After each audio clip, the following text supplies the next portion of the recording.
Welcome to the vlog for, I'm going to say this is April 12th, even though it's past midnight, for April 12th, 2021.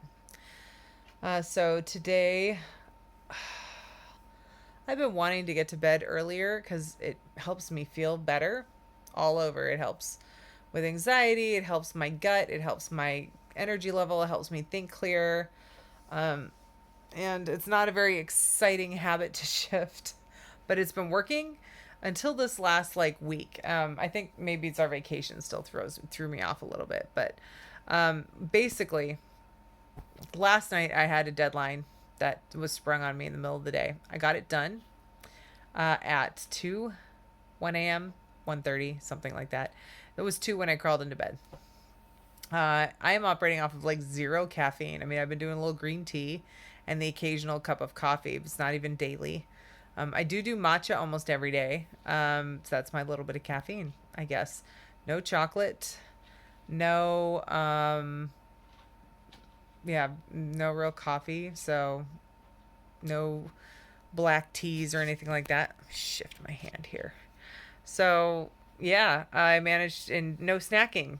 Um, because GERD and snacking late at night don't go well together.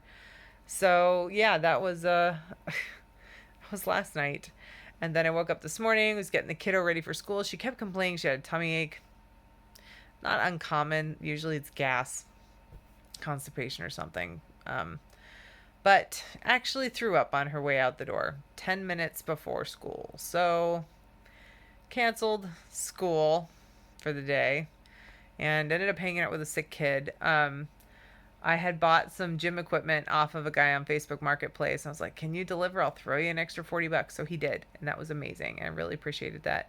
So now I have a bench and 5 plates and a men's Olympic bar too, which is super exciting for my husband when he gets home. He doesn't know that I got one yet, but he's been asking for one. So it's there now. Um, and some guys came that I had hired to clean the roof.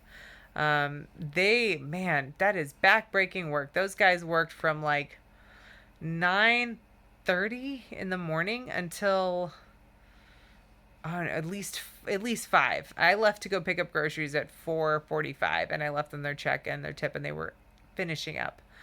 Um, by the time we came back to the house at 5:30, we just drove on past because they were still finishing up, and we needed to get outside after being in the house all day managing dogs and sick kid and all this. So the sickness. So she almost never throws up. She's never been a pukey kid, which has been great. Uh, the last time she got pukey sick, she ended up with some flu or something, and she was like 2. And she had like one weird episode of puking one day, and that was no big deal. And it went away. I figured something just upset her stomach. She's 2. They can't really tell you much. So the next day, I think we had one more. And the next day, we had nothing.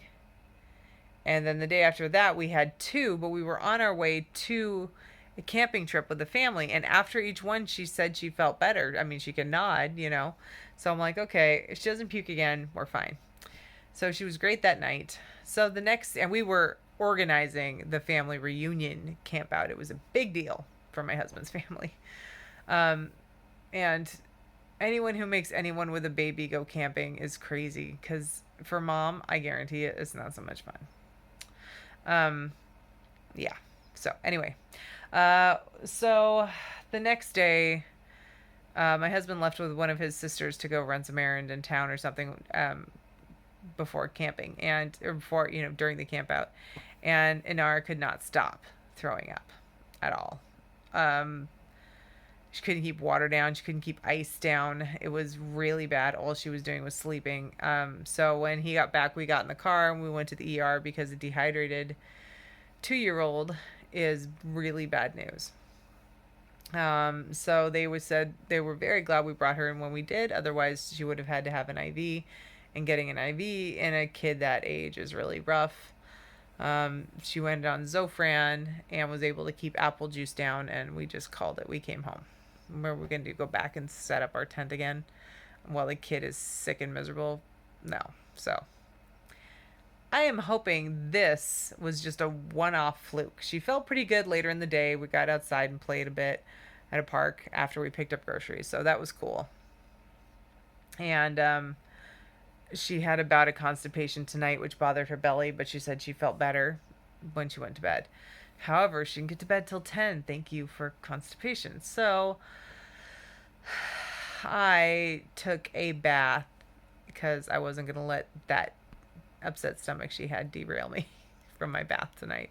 I took a bath and I am going to bed.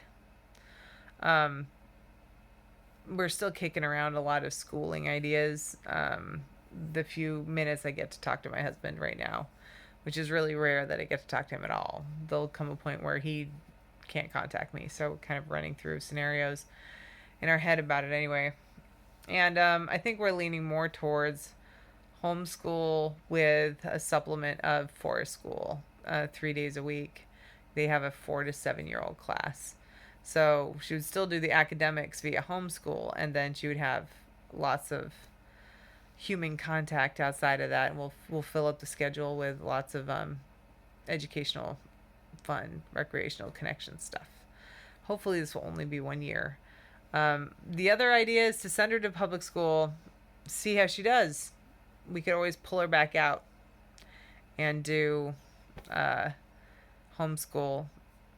It's a little more traumatic at that point, but I don't know. The local elementary school that we are in the district for is very test focused, and that concerns me rather than education focused. So that's where we're at. It's past midnight. I am exhausted, so I'm gonna go to bed. So there's no making up sleep, unfortunately. Today was beautiful and super windy and about 60 degrees. Hopefully tomorrow will be even better.